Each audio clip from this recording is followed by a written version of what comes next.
2025 में पहला चंद्र ग्रहण लगने जा रहा है, जिसके ऊपर बहुत सारी बातें आपको सुनने को मिल रही है। पॉजिटिव और नेगेटिव दोनों चीज़ों की बात करेंगे।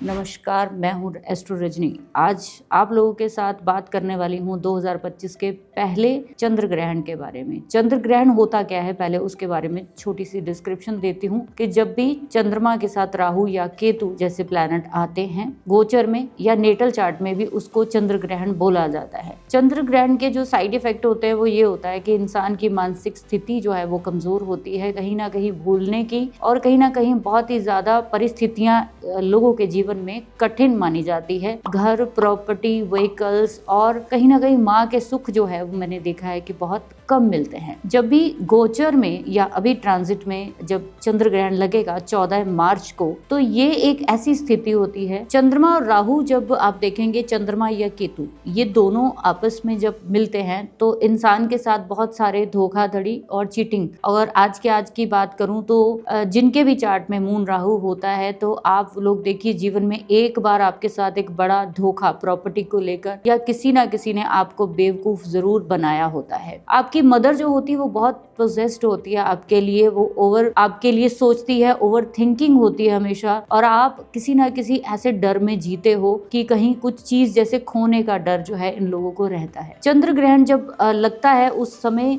15 दिन पहले और 15 दिन बाद के जो है वो बहुत ज्यादा मैटर करते हैं। ये जो है आपने देखा होगा ना, समुद्र में जब हाई टाइड्स आते हैं वैसे ही कुछ चंद्र ग्रहण या सूर्य ग्रहण के समय पर आपके साथ होता है। जैसे उछाल आप समुद्र में देखते हो, ऐसे ही भावनाओं का उछाल ऐसे लोगों के जीवन में रहता है जिनके नेटल में है या फिर गोचर में। कुछ 15 दिन के लिए आपको काफी ज्यादा डिस्टर्बेंस फील होगी। 14 मार्च से लेकर 29 मार्च तक जो है वो कुछ ऐसी परिस्थितियां आपके साथ रहेंगी कि चाह के भी जैसे आपका मन खिन्न सा या फिर कहीं ना कहीं दुखी सा रहेगा। आप चाह के भी अपने मन के अनुकूल जो है कोई निर्णय नहीं कर पाएंगे। तो इस समय पर सावधान रहने की जरूरत उन लोगों को है जिनके नेटल चार्ट में भी ये कॉम्बिनेशन जो है वो बना हुआ है। अब ये नेटल चार्ट में कॉम्बिनेशन कई तरह से बन सकता है। दोनों चंद्रमा और राहु एस्पेक्ट से देख सकते हैं या फिर दोनों एक दूसरे के नक्षत्र में बैठ सकते हैं। चंद्रमा राहु एक साथ भी बैठे हो सकते हैं। आप देखिए आपके चार्ट में अगर है तो जब भी ग्रहण लगेगा तब आपके मन में बहुत ज्यादा उदासी और कहीं ना कहीं डिमोटिवेशन आपके अंदर छा जाती है। तो ऐसे में किया क्या जाए कि चंद्र ग्रहण के उपाय जो है अगर बात करें तो उससे पहले आपको ये देखना चाहिए कि अगर आपके जीवन में कहीं पे भी किसी तरीके का मार्गदर्शन नहीं है तो मैं ये कहती हूँ कि आप किसी ना किसी अच्छे इंसान से, चाहे वो आपकी माँ हो, चाहे पिता हो, चाहे कोई भी हो, उनसे आप जरूर एडवाइस लीजिए। बिकॉज मून राहु आपको इस लायक नहीं छोड़ता कि आप खुद से कोई डिसीजन ले पाए। मैं ये कहती हूँ कि चंद्रमा और राहु जब होते हैं तो ऐसे लोगों का दिल तो बहुत बड़ा होता है। ऐसे लोग दिल से ही काम करते हैं, जो भी करते हैं इनके दिल के आगे कुछ नहीं चलता। ये बड़े बड़े जो फैसले हैं वो इमोशनल होके ले लेते हैं और उसके बाद पूरी उम्र इनको पछताना पड़ता है। तो उपाय के लिए सबसे पहले एक एडवाइस लीजिए।